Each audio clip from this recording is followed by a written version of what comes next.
میں امداد سومرو وزیر اعظم عمران خان کے سابق دوست جہانگیر ترین کے جہاز کے پھر چرچے ہیں۔ یہ وہ جہاز ہے جو عمران خان کو اقتدار میں لایا تھا، جو اراکین کو بھر بھر کر آزاد ارکان یا مختلف پولیٹیکل پارٹیز سے جو الیکٹیبلز تھے ان کو لے کر بنی گالہ پہنچاتا تھا، زمان پارک لاہور پہنچاتا تھا، اور عمران خان صاحب وہ جو پارٹی کا جھنڈا ہے ان الیکٹیبلز کو پہنا کر پی ٹی آئی میں شامل کرتے تھے۔ تو اب اسی جہاز کا سوال اٹھا ہے کہ جی اب یہ جہاز کہاں رکے گا، کس کے لیے اڑے گا، پرواز کس کے لیے ہوگی، اور اترے گا کہاں، کس کروٹ بیٹھے گا، یہ اب سوال ہے۔ اور کیونکہ جہانگیر ترین صاحب اپنے کارڈ جو ہیں وہ سینے سے لگا کر بیٹھے ہوئے ہیں، لیکن ایک چیز طے ہے کہ جہانگیر ترین اور عمران خان کا مستقبل ایک ساتھ نہیں ہے، اور وہ آوازیں اب صرف جہانگیر ترین صاحب جو ان کے گروپ کے اندر سے نہیں آ رہی بلکہ عوام سے بھی آ رہی ہیں کہ عمران خان صاحب اب وہ کشتی ہیں یا وہ جہاز ہیں، شپ ہیں وہ، جس پر بیٹھے ہوئے لوگ اب چھلانگیں لگائیں گے کیونکہ وہ ڈوبنے جا رہا ہے۔ خیبر پختونخوا میں پرویز خٹک صاحب کے ساتھ کیا جٹ ہوئی، آپ نے دیکھا، جٹ سندھی لفظ ہے میں استعمال کرتا ہوں، اس کا متبادل مجھے نہیں ملتا، ہو سکتا ہے زیادہ اسٹرانگ پنجابی اور اردو میں اس کا متبادل ہو، لیکن ماں بولی تو پھر ماں بولی ہوتی ہے، تو وہ ظاہر ہے سندھی میں اس کا جو چس آتا ہے مجھے بولتے ہوئے جٹ کا، وہ مجھے اور لفظ نہیں مل رہا، مل جائے گا تو پھر وہ میں اس کے متبادل کے طور پہ حشر ہوا جو ان کا پرویز خٹک صاحب کا۔ اور جو حشر عمران خان صاحب کے وزراء نے پریس کانفرنس کر کے کھاد کے مسئلے پہ، یوریا کے مسئلے پہ اب اپنا کروانا شروع کر دیا ہے۔ میں صبح رؤف کلاسرا صاحب کا آرٹیکل پڑھ بیٹھا تھا، اس میں انہوں نے بتایا کہ کس طرح کھاد کے معاملے کو ڈیل کیا گیا چینی کے معاملے اور گندم کے معاملے کی طرح، یعنی اپنے لوگوں کو پیسے نہیں دینے، امپورٹ کوئی ایسا جگاڑ لگانا ہے تاکہ بحران پیدا ہو، اور بحران پیدا ہونے کے بعد امپورٹ کر کے پیسے کماؤ، بحران پیدا کر کے پیسے کماؤ، امپورٹ کر کے پیسے کماؤ۔ اور وزیر اعظم عمران خان صاحب جو کچھ سیکھنے کو تیار نہیں ہے، بالکل سیکھنے کو تیار نہیں ہے، وہ پروپیگنڈا پر چل رہے ہیں۔ تو جب پروپیگنڈا پر چلیں گے تو پھر لوگ تو ظاہر ہے اس پروپیگنڈا پر نہیں آئیں گے کہ وہ چاند کو کہے کہ چاند جو ہے وہ روٹی ہے، لوگ تو نہیں کہیں گے کہ روٹی ہے۔ وہ کوئی افسانوی زمانے تھے کہ جی بچوں کو یہ کہہ کر بہلایا جاتا تھا وہ دیکھو وہ روٹی ہے، لوگ کہیں گے نہیں جی وہ روٹی نہیں، وہ چاند ہے، لہٰذا ہمیں روٹی چاہیے۔ اگر عمران خان صاحب لوگوں کو یہ کہتے ہیں کہ جی اپنا مہنگائی جو ہے وہ پاکستان میں سب سے کم ہے، تو لوگ تو یہ کہیں گے جی بے شک کم ہوگی، پاکستان میں دنیا سے بہت کم ہوگی، لیکن سوال یہ ہے کہ میں جو نان 7-8 روپے کا خریدتا تھا وہ آج 15-20 روپے کا ہو گیا ہے، میں جو چینی 35-40 روپے کی خریدتا تھا وہ 100 روپے کی ہو گئی ہے، میں جو آٹا 35-40 کا خریدتا تھا وہ 100 کو ٹچ کر چکا ہوا ہے۔ تو ہر چیز، گھی،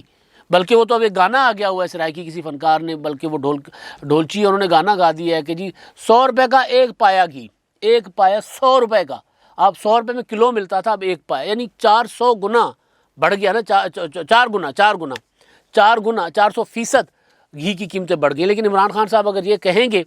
کہ جی نہیں آپ یہ مان لیں کہ مہنگائی نہیں ہے، تو لوگ تو نہیں مانیں گے، تو پھر حشر یہی ہوگا، جٹ ہوگی کہ جب یہ لوگوں میں جائیں گے تو پھر گو کھٹک گو کے نعرے تو لگیں گے۔ عمران خان صاحب اس لیے پبلک میں نہیں جاتے، سلیکٹڈ گیدرنگز میں جاتے ہیں۔ منصوبہ ہوتا ہے، ڈیرہ اسماعیل خان کا موٹر وے ہوتا ہے کہ خیبر پختونخوا کا ہلکا، پتہ نہیں کیا وہ نام تھا، وہ میں نام بھول رہا ہوں، جہاں سے بارہ ڈیرہ اسماعیل خان کی طرف جانے والی ایک موٹر وے، اس کا انہوں نے افتتاح کیا تھا وزیر اعظم ہاؤس میں بیٹھ کے۔ اس سے پہلے عمران خان صاحب کہتے تھے میں وہ بندہ ہوں جو بغیر سیکیورٹی کے لوگوں میں جاتا ہوں، بلاول بھٹو یا بے نظیر بھٹو، آصف زرداری، نواز شریف یہ نہیں جاتے بغیر سیکیورٹی میں لوگوں کے، میں جاتا تھا، اب جا کر دکھائیں۔ پرویز خٹک صاحب کے ساتھ کیا ہوا خیبر پختونخوا میں، ایبٹ آباد میں بلدیاتی انتخابات کا دوسرا مرحلہ ہے، دوسرے مرحلے کے لیے پرویز خٹک صاحب جو ہیں وہ آغاز کر رہے ہیں، صوبے کے صدر بنے ہیں، پہلی بار صدر بننے کے بعد کسی تقریب کو خطاب کرنے گئے ہیں اور وہاں لوگوں نے شور مچا دیا، گو کھٹک گو، گو کھٹک گو۔ پارٹی کے اندرونی اختلافات اپنی جگہ، لیکن بنیادی طور پہ لوگوں کو غصہ ہے بیڈ گورننس کا، غصہ ہے مہنگائی کا، غصہ ہے بے وفائی کا، غصہ ہے وعدہ خلافیوں کا۔ وعدہ کچھ کرتے ہیں لوگوں کو اور پھر وعدہ پورا خود نہیں کرتے اور الزام کسی اور پر لگاتے ہیں۔ آج بھی عمران خان صاحب کہہ رہے تھے کہ جی پچھلی حکومتیں، بھئی پچھلی حکومتیں 3 سال کے بعد نہیں لوگ مانیں گے آپ کو۔ پہلے 2 سال لوگوں نے مانا کہ جی پہلا سال آپ کو حالات سمجھنے میں، معاملات سمجھنے میں لگ گئے، دوسرا سال چلے حالات سیدھا کرنے میں لگ گئے، تیسرے سال لوگ کہتے ہیں جی اب ہمیں ڈیلیورنس چاہیے، اب ہمیں نتیجہ چاہیے۔ لیکن عمران خان صاحب جو ہیں وہ سیکھنے کو تیار نہیں ہیں۔ کہا تھا انہوں نے، عمران خان صاحب نے کہ جی مجھے تربیت لینی چاہیے تھی، اب ظاہر تربیت جنہوں نے دی 20-22 سال سے، انہوں نے تو یہی تربیت دی تھی کہ جی گالیاں نکالنی ہیں، الزام لگانا ہے۔ گورننس کی طرف تو عمران خان صاحب کی تربیت نہیں ہوئی نا۔ عمران خان صاحب کا عبدالستار ایدھی صاحب کا انٹرویو یا ایک تاریخی حقائق کچھ پڑے ہوئے ہیں کہ عمران خان صاحب جو ہے وہ اقتدار میں یا سیاست میں آنے کے لیے کن کے کندھوں پر چڑھ کر آئے۔ تو عمران خان صاحب کو سیاست میں ایک تو پیسہ چاہیے تھا، وہ انہوں نے استعمال کیا، فارن فنڈنگ کیس سب کے سامنے پڑا ہوا ہے۔ دوسرا، عمران خان صاحب کو اتنے بڑے بڑے الزام چاہیے تھے جو انہوں نے لگائے، لیکن عمران خان صاحب نے یہ تیاری نہیں کی کہ حکومت کیسی کرنی ہے۔ عمران خان صاحب نے نہ ان کو پارلیمنٹ میں بیٹھنے کے ادب و آداب کا پتہ، نہ پارلیمنٹ کی کارروائیوں کا پتہ، نہ یہ پتہ کہ حکومت کیسے چلتی ہے، نہ یہ پتہ کہ بیوروکریسی کے ساتھ کس طرح ڈیل کی جاتی ہے، کس طرح ان کے ساتھ چلا جاتا ہے، کسی قسم کا حکومت کیسے چلائی جاتی ہے جو بنیادی نقطہ ہے اس کی تربیت، یہ تربیت کی چیزیں ہوتی ہیں۔ آپ اگر وہ جو سیاست میں آتے ہیں تو اس کے لیے پھر آپ کو پراپر ایک تربیت لینی ہوتی ہے۔ پرانے زمانے میں بادشاہ بھی اپنے بچوں کو، کیونکہ بادشاہ جو ہوتا تھا وہ بذات خود سپہ سالار بھی، اس سے نیچے فوج بھی ہوتی تھی لیکن خود بھی لڑتے تھے، تو لہذا بچوں کو بھیج دیتے تھے کہ جی جا کر کسی بڑے اپنے واریر کے ساتھ کہ جی اس کی تربیت کریں۔ سیاسی تربیت بھی ہوتی تھی، جنگی تربیت بھی ہوتی تھی، اخلاقی تربیت بھی ہوتی تھی، ہر طرح کی تربیت ہوتی تھی۔ آپ تو ڈیموکریسی کے ساتھ آ رہے ہیں تو آپ کو تو ایک ایک چیز سمجھنی چاہیے تھی، نہیں سمجھے۔ اچھا، نہ سمجھنے کا مسئلہ، اس کے بعد جب اقتدار میں آیا تب بھی سمجھنے کو تیار نہیں ہے۔ اب یہ جو خاص طور پر میں گزارش کر رہا ہوں کہ لوگوں کو بہلایا پھسلایا جا رہا ہے، یار بچوں کو بہلایا پھسلایا جا سکتا ہے کہ اب بچوں کو ذرا ایک آدھ گھنٹے سوا کے لیے، اور لیکن آج کل کے بچے جو یہ اسمارٹ فون لے کر بیٹھے ہوتے ہیں تو وہ بھی نہیں، آپ ان کو بھی نہیں بہلا پھسلا سکتے۔ وہ آپ کو بتاتے ہیں کہ جی آپ اگر بچوں کو کہیں گے کہ ابھی بیٹا ابھی دکانیں بند ہیں، تو بچے کہیں گے کہ جی نہیں، فوڈ پانڈا منگا لے بھائی، آرڈر کر دیتے ہیں۔ تو اب تو آپ 10-12 سال کے بچے کو بہلا پھسلا نہیں سکتے۔ تو عمران خان صاحب آج کے جدید دور میں قوم کو بہلا پھسلا رہے ہیں، کس بات پر؟ فواد بھائی ہمارے، فواد چودھری صاحب، ان کا پرسوں کا ٹویٹ تھا بڑا دماغ میں، وہ یہ مری میں 1 لاکھ گاڑیاں داخل ہو چکی ہوئی ہیں، یہ ہماری خوشحالی کی وہ دے رہے ہیں، ثبوت دے رہے ہیں، اور کچھ 100 کمپنیاں، انہوں نے 929 ارب سے زیادہ منافع کمایا، زائد منافع کمایا ہے۔ تو بالکل ہم کہہ رہے ہیں امیر امیر ہو رہا ہے، غریب غریب ہو رہا ہے۔ وزیر اعظم عمران خان صاحب کا جو ٹیکس انکم ٹیکس ہے وہ بڑھ گیا ہوا ہے، وہ 500 گنا بڑھ گیا ہوا ہے، اور غریب جو ہے وہ 500 گنا غریب ہو گیا ہے۔ اگر مری میں 1 لاکھ گاڑیاں داخل ہوئی ہیں تو ذرا پتہ تو کیجئے کہ یہ لوگ آج مری جا رہے ہیں سیر سپاٹے کے لیے یا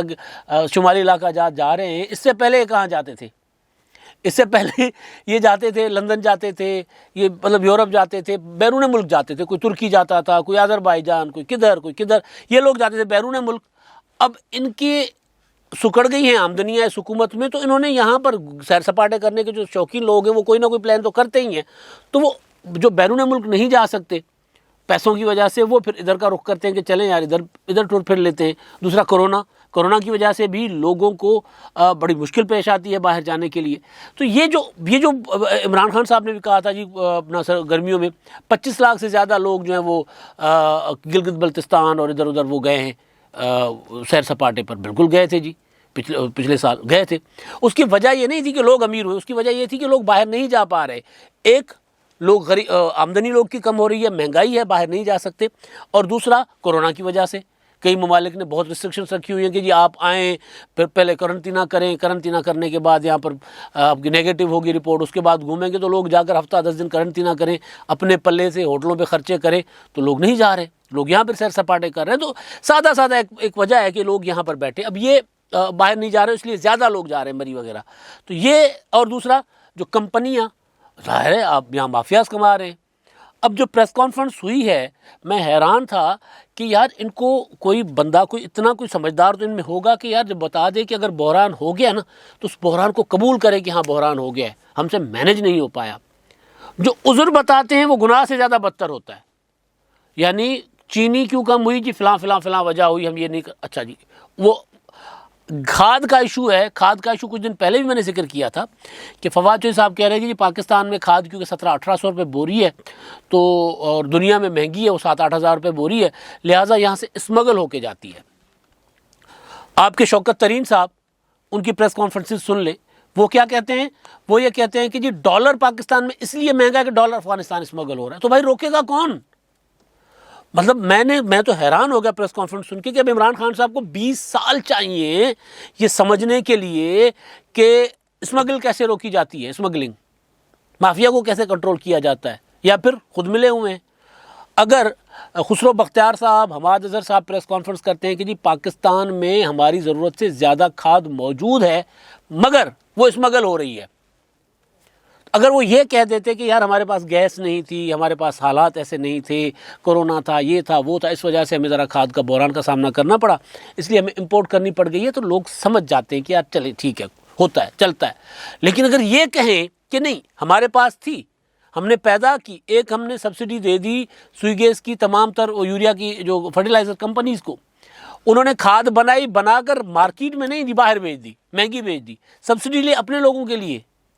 یا گیس کم از کم سبسڈی پہ نہیں بھی ہے تو دیگر تمام انڈسٹری کی گیس روک کے، گھریلو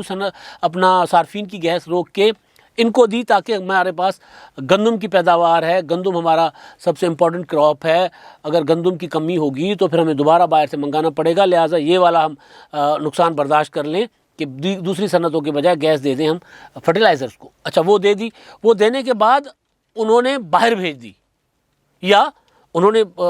صنعت کاروں نے نہیں بھیجی تو تاجروں نے بھیج دی، وہ ڈیلرز نے بھیج دی، تو لوگ اچھا تو یہ بارڈرز پہ سے باہر کیسے جاتی ہے، اسمگل کیسے ہوتی ہے، ڈالر اسمگل کیسے ہوتا ہے، یعنی حیران کن حد تک گندم گندم مطلب آپ سن کر حیران ہوتے ہیں نا ان کی حکومت کی باتیں، کہ گندم جو ہے ہمارے پاس بہت وافر ہے، بہت وافر ہے، ہم نے بمپر کراپ ہوا ہے، اور پھر امپورٹ کرتے، اب یوریا کی بات کریں پھر کہتے ہیں امپورٹ کرتے۔ تو بہرحال اب معاملہ یہ ہے کہ یہ جو جس طرح کے عذر دے رہے ہیں نا وہ عذر ہے، بتا رہے ہیں کہ ان سے حکومت نہیں ہونی، اور عمران خان صاحب جو مارچ کر رہے ہیں نا اس میں کیونکہ ان کا گھیراؤ جو ہے وہ ہو رہا ہے ہر طرف سے، صرف ایک طرف سے نہیں ہو رہا، اپوزیشن بھی گھیراؤ کر رہی ہے اور کہیں سے بھی گھیراؤ ہو رہا ہے، جس کے لیے عمران خان صاحب نے بندوبست کے طور پر کل ایک انٹرویو دیا تھا وہ جو شائع ہوا ہے، جس میں انہوں نے کہا کہ جی آرمی چیف صاحب کی ایکسٹینشن کا بھی میں نے فیصلہ نہیں کیا، نومبر ابھی دور ہے، کہہ سکتے تھے، وہ پیغام تھا، وہ بیسیکلی ایک پیغام ہے۔ اور حالانکہ مطلب ایک روز پہلے اس سے میں نے کل بھی گزارش کی تھی کہ ڈی جی ISPR صاحب جو ہے انہوں نے پریس کانفرنس میں کہا تھا کہ کیا سارا یہ نہ کی جائے، ایسا کچھ نہیں چل رہا، لیکن وزیر اعظم عمران خان جب کیا سارائی کرتے ہیں خود کہ جی ابھی نومبر دور ہے، ابھی میں نے کوئی فیصلہ نہیں کیا، اس کا مطلب ہے کوئی پیغام دے رہے ہیں، اور عمران خان صاحب ظاہر ہے پیغام 20 نومبر کے بعد کے پاکستان کا ہے، کیونکہ وہ تناؤ ہے، صفا ایک نہیں رہا، تو اس کی وجہ سے اس کو کسی اور طریقے سے لیا جا رہا ہے کہ وزیر اعظم عمران خان صاحب نہ صرف اپوزیشن کے ساتھ محاذ آرائی میں ہیں بلکہ اندر بھی کہیں نہ کہیں ان کا معاملہ گڑبڑ چل رہا ہے۔ اب ہے جہانگیر ترین صاحب کا معاملہ، ان کے جہاز کا معاملہ۔ جہانگیر ترین صاحب کل میں نے بلکہ اس سے پہلے والا جو میرا ویلاگ تھا اس میں نے گزارش کیا تھا کہ کل عمران خان صاحب کے اتحادی اور مخالف جو ہیں وہ ایک چھت کے نیچے تھے، خواجہ سعد رفیق صاحب کی صاحبزادی کی شادی تھی، وہاں پر بدو تھے سارے، اور وہاں پر سب سے امپورٹنٹ شرکت تھی جہانگیر ترین صاحب، ویسے سارے امپورٹنٹ تھے لیکن جہانگیر ترین صاحب فوکس تھے، کیونکہ جہانگیر ترین صاحب نے جو ان کو یہ دعوت ملی تھی تو اس کے بعد ایک فیل آئی تھی کہ جہانگیر ترین صاحب کو خواجہ سعد رفیق کے ساتھ ان کے پرسنل تعلقات تو ہوں گے، لیکن جو جہانگیر ترین صاحب کا ظاہر کردار رہا ہے عمران خان صاحب کے ساتھ مل کر مسلم لیگ نون کی اس حکومت کے دوران خلاف پاناما وغیرہ، تو ترین صاحب کو جب یہ دعوت نامہ آیا تو اس کو جو ایک پیغام سمجھا گیا کہ جی رابطے بڑھ رہے ہیں، اور اس دوران جو کل جب جہانگیر ترین صاحب وہاں پر تقریب میں تھے اور ان سے جب سوال ہو رہا تھا، ہمارے دوست عاصم نصیر ان سے پوچھ رہے تھے کہ آپ کا جہاز کہاں اترے گا، مسلم لیگ نون میں آئیں گے نہیں آئیں گے، تو انہوں نے اس سے انکار نہیں کیا، اور نہ یہ کہا کہ میں عمران خان کے ساتھ ہوں اور ساتھ رہوں گا، یہ بھی نہیں کہا، اور یہ بھی نہیں کہا کہ انہوں نے کہا کہ یہ جہاز ہے کہیں بھی اتر سکتا ہے، لیکن اس سے زیادہ امپورٹنٹ چیز وہ جو خوشیاں تھیں ایاز صادق صاحب کی، وہ کہہ رہے دیکھیں ان کے چہرے پہ مسکراہٹ دیکھیں۔ اب ایاز صادق صاحب جو ہیں کچھ دن پہلے وہ یہ کہہ چکے تھے کہ بہت کچھ ہونے جا رہا ہے، اور جو اس کا نتیجہ جب آئے گا تو وہ جب خبر باہر آئے گی تو وہ بڑا دھماکہ ہوگا، یہ ایاز صادق صاحب نے کہا تھا، اور انہوں نے کہا تھا کہ دیکھیں میرے چہرے کی مسکراہٹ ختم نہیں ہو رہی، باچھیں میری کھلی کھلی ہیں، تو کل پھر ایاز صادق صاحب کی باچھیں کھلی ہوئی تھیں، تو وہ بتا رہے تھے کہ کہیں نہ کہیں کچھ نہ کچھ کھچڑی پک رہی ہے۔ اور کل بلاول بھٹو زرداری صاحب کی پریس کانفرنس تھی، اس پریس کانفرنس میں ان سے سوال ہوا تھا اسد کیسر کے خلاف، اسپیکر کے خلاف تحریک عدم اعتماد کا، وزیر اعظم کے خلاف تحریک عدم اعتماد کا، تو انہوں نے کہا تھا کہ یہ تو آپشن ہمارے پاس کھلی ہوئی ہے، اور ہم نے یہ آپشن مسلم لیگ نون کو دی تھی اور باقی اپوزیشن کی جماعتوں کو، اگر وہ بیٹھے گی تو اس پر بات ہو سکتی ہے۔ تو اب یہ معاملات اس طرف ظاہر ہے بڑھ رہے ہیں، اور یہ جو جہانگیر ترین صاحب کا راجہ پرویز اشرف کہہ رہا ہوں، راجہ ریاض صاحب کا وہاں موجود دھونا اور اس طرح جاتے ہیں یہ لوگ آپس میں، سماجی تعلقات ان کے خراب نہیں ہوتے، لیکن اس طرح کھل کر پھر بات کرنا ترین صاحب کا کہ جی جہاز ہے کہیں بھی اتر سکتا ہے، تو یہ ایک پیغام تھا۔ اگر عمران خان صاحب نے ایک پیغام دیا ہے کہ جی ایکسٹینشن کا بھی فیصلہ نہیں کیا، ایکسٹینشن نومبر ابھی دور ہے، تو اس کا مطلب ہے کہ عمران خان صاحب ابھی معاملہ لٹکائے رکھنا چاہتے ہیں۔ سندھی میں کہتے ہیں کہ نہ سجن کے آسرو نہ دشمن کے بو، نہ آپ نے اپنے دوست کو کسی آسرے میں رکھنا ہے نہ دشمن کو خوف میں رکھنا ہے، درمیان میں رہنا ہے۔ تو ظاہر ہے وہ عمران خان صاحب بھی درمیان میں، جہانگیر ترین صاحب نے عمران خان صاحب کو چھوڑ کر باقی معاملہ رکھا ہوا ہے درمیان میں، کیونکہ تیاریاں ہر طرف سے ہو رہی ہیں اور وزیر اعظم عمران خان صاحب بلا وجہ نہیں کہہ رہے کہ مارچ اہم ہے اور مارچ کے بعد بہت کچھ ہوگا۔ عمران خان صاحب سے مارچ میں کچھ ہو نہ ہو، عمران خان کے خلاف مارچ اور اس سے پہلے بہت کچھ پلان کیا جا چکا ہے۔ لانگ مارچ ہے، لانگ مارچ کے علاوہ بہت کچھ اور بھی ہے جو آہستہ آہستہ سامنے آئے گا اور کھلے گا۔ اب تک کے لیے اتنا ہی، اللہ حافظ۔